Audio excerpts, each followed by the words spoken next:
I'm now going to show you how I elasticate my top kit. Again, people think it's very simple, but there are a few little tricks that you can use just to be more efficient and get that tension absolutely perfect. I'm going to elasticate one of my power tops with purple hydro. So again, I'm going to start by putting the elastic through the tip. You can see, because hydro's obviously fluid filled, it's got a knot in the end. Just trim it off really flush to the knot. That way none of the actual liquid can actually drain out. You want to keep all the liquid in. If you're using a much finer elastic that's not going to drop through as easy, then a pole threader can be used. But if you keep your sections nice and clean, and more importantly dry, the elastic will drop through quite freely.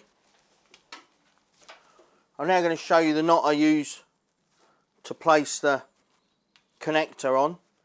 You can see here, because it's purple hydro, I'm going to be using one of the longer connectors that we spoke about earlier. Again, it's the strip braid. The actual coating of the braid is stripped off on the end. That way it enables the actual connector to hang vertically down. This stops any sails of heavy line. Now the knot I use is very simple, but again very effective. I pass the elastic through the loop of the connector, and then it's just a one turn knot. You can see there, nice and simple. I'm just going to wet the knot. This stops any kind of friction burn on the elastic. Pull it nice and tight. See there, it's only a very small knot, simple knot, but it's slip free. It's never ever let me down. I'm going to trim that off now, nice and flush, and you can see a nice slim knot ready to go. So there you see, the knot is well formed, very small, very strong. It's not going to slip. And then the bead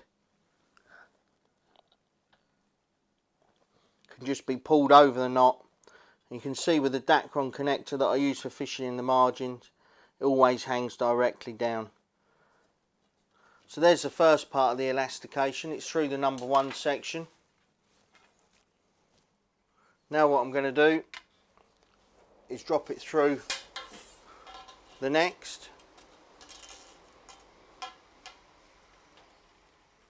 Like I say, it's the beauty with the hollow elastic, because it's quite a heavy elastic, fluid filled. It obviously makes re-elasticating any sections or elasticating any sections very easy. You can see there the elastics come out the end. Again, with my power bushes, if I'm using with my power tops the puller kit from the bottom, the elastic can go in. And you can see it's very easy to tension from this end. Likewise with a side puller. If you're going to use a side puller, obviously it's a little bit different. You want to start from this end, drop it through, and then through the tip. Slightly different being the opposite way round, but most of the sequence is exactly the same. So you can see there, and all I'm going to do is just tension the elastic and tie a 3-turn loop. 1, 2, 3. Again, just damp it slightly so none of the elastic gets burnt whilst forming the knot.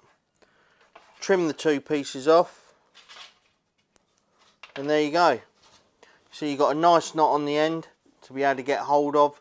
And one of the reasons I like to use either a side puller or a bottom puller instead of a conventional bung is, one, obviously with the amount of stretch you've got in the elastic, obviously it's much easier to land the fish. But also, again, you hear me talk about being user friendly with the line, with the hooks, with everything. And that's exactly what either the side puller or the puller bung is. Because you don't have to go to the other end, take the rig off, take the connector off to retension the elastic. It can all be done from the bung or the side puller. So that's how I elasticate the sections. Very simple, very fast when you get in the groove, very effective. You've seen the knots that I use, the bungs and the bushes. Hopefully you can elasticate your pole tips the same and have the same amount of confidence, and they can be as reliable as my top kits.